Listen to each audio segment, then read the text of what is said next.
ಸೌದತ್ತಿಯಲ್ಲಿ ಭಾರತದ ಮೊದಲ ಮಹಿಳಾ ಶಿಕ್ಷಕಿ ಸಾವಿತ್ರಿಬಾಯಿ ಫುಲೆ ಅವರ ಜಯಂತಿ ಆಚರಿಸಲಾಯಿತು. ಶಿಕ್ಷಣ ಮತ್ತು ಸಾಮಾಜಿಕ ಸುಧಾರಣೆಗೆ ಶ್ರಮಿಸಿದ ದೇಶದ ಮೊದಲ ಮಹಿಳಾ ಶಿಕ್ಷಕಿ ಸಾವಿತ್ರಿಬಾಯಿ ಫುಲೆ ಅವರ ಜನ್ಮದಿನ ಆಚರಿಸಲಾಯಿತು.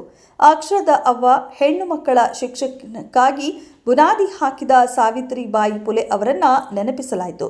ಈ ಕಾರ್ಯಕ್ರಮದಲ್ಲಿ ಪ್ರಕಾಶ್ ಮಲ್ಲೂರು, ಬಸವರಾಜ ತಳವಾರ, ಆಸಿಫ್ ತರಗೋಲ್, ವಿಶಾಖ, ಸುಭಾಷ್, ಮಹೇಶ್ ಹಾಗೂ ಹಲವಾರು ಮುಖಂಡರು ಸೇರಿದರು.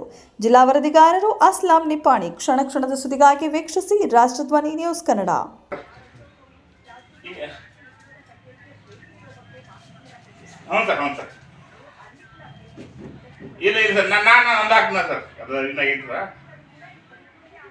ಶ್ರೀಮತಿ ಸಾವಿತ್ರಿಬಾಯಿ ಫುಲೆ ಅವರು ಭಾರತದ ಮೊಟ್ಟ ಮೊದಲನೆಯ ಮಹಿಳಾ ಶಿಕ್ಷಕಿ.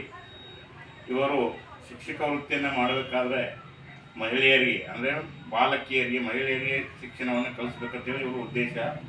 ಆದರೆ ಜನರು ಮಹಿಳೆಗೆ ಶಿಕ್ಷಣ ಕಲಿಸೋದು ಸರಿಯಲ್ಲ ಅಂತೇಳಿ ಇವ್ರು ಏನು ಮಾಡ್ತಿದ್ರು ಅಂದರೆ, ಶಿಕ್ಷಣ ಕಲಿಸಲು ಹೋಗುವಾಗ ಇವರಿಗೆ ಸಗಣಿ ಮತ್ತು ರಾಡಿ ನೀರನ್ನು ಬಳಸ್ತಿದ್ರು.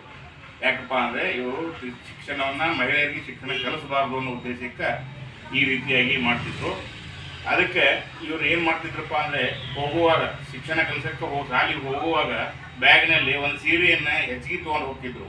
ಅಂದರೆ ಹೋಗುವಾಗ ಏನು ಸಗಣಿಯನ್ನು ಗೊಳ್ತಿದ್ರಲ್ಲ ಆ ಸೀರೆಯನ್ನು ಶಾಲೆಗೆ ಹೋಗಿ ಚೇಂಜ್ ಮಾಡಿ ಮಕ್ಕಳಿಗೆ ಪಾಠ ಮಾಡೋಕ್ಕೆ ಚಲೋ ಸೀರೆ ಉಟ್ಕೊಂಡು ಪಾಠ ಮಾಡಿ, ಮತ್ತೆ ಶಾಲೆ ಮುಗಿದಿಂದ ಪಾಠ ಮುಗಿದಿಂದ ಶಾಲೆಯಿಂದ ಬರುವಾಗ ಮತ್ತೆ ಸಗಣಿ ನೀರು ಹೋದಂಥ ಈ ಸಾರಿಯನ್ನು ಉಟ್ಕೊಂಡು ಮನೆಗೆ ಬರ್ತಾಯಿದ್ರು. ಅಂತ ಇದ್ರೊಳಗೆ ಮೊಟ್ಟ ಮೊದಲನೇ ಮಹಿಳಾ ಶಿಕ್ಷಕಿ ಇವರು ನಮ್ಮ ದೇಶಕ್ಕಾಗಲಿ ಬಹಳ ಅತ್ಯಂತ ಕೊಡುಗೆಯನ್ನು ನೀಡಿದ್ದಾರೆ. ಅಂದರೆ ಮಹಿಳೆಯರಿಗೆ ಶಿಕ್ಷಣ ನೀಡೋದು ಇವರ ಉದ್ದೇಶ.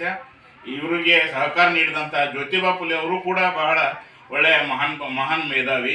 ಇವರಿಗೆ ಎಲ್ಲ ರೀತಿಯ ಸಹಕಾರವನ್ನು ಕೊಟ್ಟು ಮಹಿಳೆಯರಿಗೆ ವಿದ್ಯೆ ನೀಡಲು ಅವಕಾಶವನ್ನು ಮಾಡಿಕೊಟ್ಟ ಮಹಾನ್ ಮೇಧಾವಿ ಸರ್.